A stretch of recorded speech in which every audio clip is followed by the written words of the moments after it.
একটা বাচ্চা যখন মায়ের পেটে আসে আর মা তাকে 9 মাস পর্যন্ত পালন পোষণ করে, সেই সময় তার যেমন চিন্তাধারা থাকে বাচ্চার ওপর সেই প্রভাব পড়ে। সেই সময় একটা নারী জানে না তার পেটের সন্তান কি শিখছে পেটে থেকে। অনেক ক্ষেত্রে দেখা যায় এক মা সেই সময় গর্ভধারণ করে, সেই সময় সে একটা স্কুলের স্পোর্টস টিচার থাকে আর 9 মাস পর্যন্ত সে স্কুলের ছেলে মেয়েদের নিয়ে ফিল্ডে যায়। ওখানে table tennis, handball, basketball, volleyball, shot put, kabaddi, সাঁতার, ব্যাডমিন্টন ইত্যাদি খেলার ট্রেনিং দেওয়ায় কোচের মাধ্যমে। এমনকি সেই ছাত্রছাত্রীর সাথে সেই বাইরেও যাওয়া আসা করে, অ্যাক্টিভ থাকে সবসময়, সেই সমস্ত জিনিসেরই আলোচনা করে। কিন্তু সে সেই সময় জানে না যে তার এই সমস্ত অ্যাক্টিভিটি পেটের বাচ্চাও ফলো করছে।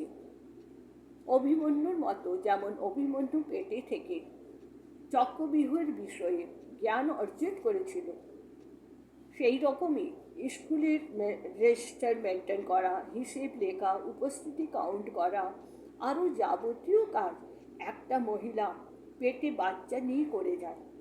তারপর যখন সে সন্তানকে জন্ম দেয় তখন সে জানে না যে সেই বাচ্চা বড় হয়ে কী করবে, সে বুদ্ধিমান হবে কি মূঢ় হবে তাও তার নলেজে থাকে না। কিন্তু একটা লম্বা অন্তরালের পর যখন সে পড়াশোনা করে তার ট্যালেন্ট বা প্রতিভা দেখাতে শুরু করে দেয়, তখন জানা যায় যে সে কতখানি মায়ের পেট থেকে শিখেছে আর কতখানি পৃথিবীতে এসে মা বাবার কাছে শিখেছে, আর কতখানি স্কুল কলেজের থেকে শিখেছে, আর কতখানি নিজের অনুভবের দ্বারা, আর কতখানি অন্যের সম্পর্কের মাধ্যমে শিখেছে।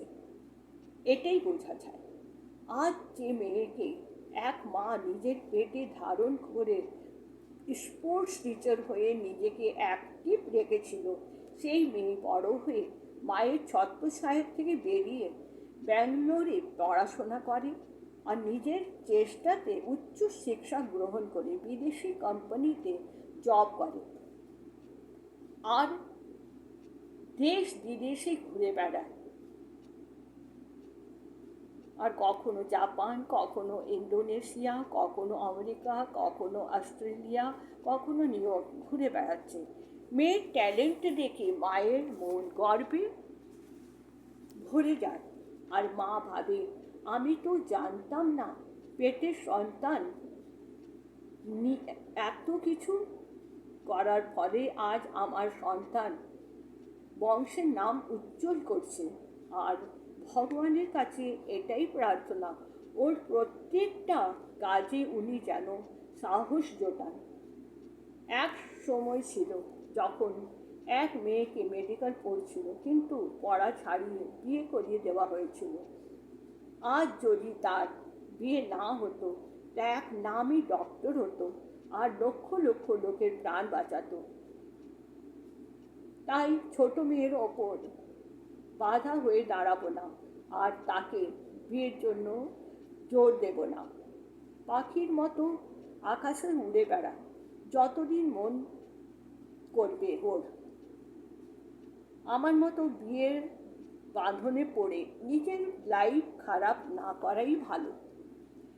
দেশ বিদেশি মানুষদের সাথে মেলামেশা করুক, ওখানের সংস্কৃতি শেখুক। বিয়ের জন্য তো সারা জীবন পড়েই আছে বলো। নিজের পায়ে ডিপেন্ড হয়ে নিজের পয়সায় দেশ বিদেশে ঘুরবে। আমি কি জানতাম? আমার স্বপ্ন আমার মেয়ে আজ পূর্ণ করছে, ভালো লাগছে। ভবিষ্যতে এইভাবে উন্নতি করে যাক নিজের পায়ে ডিপেন্ড থেকে।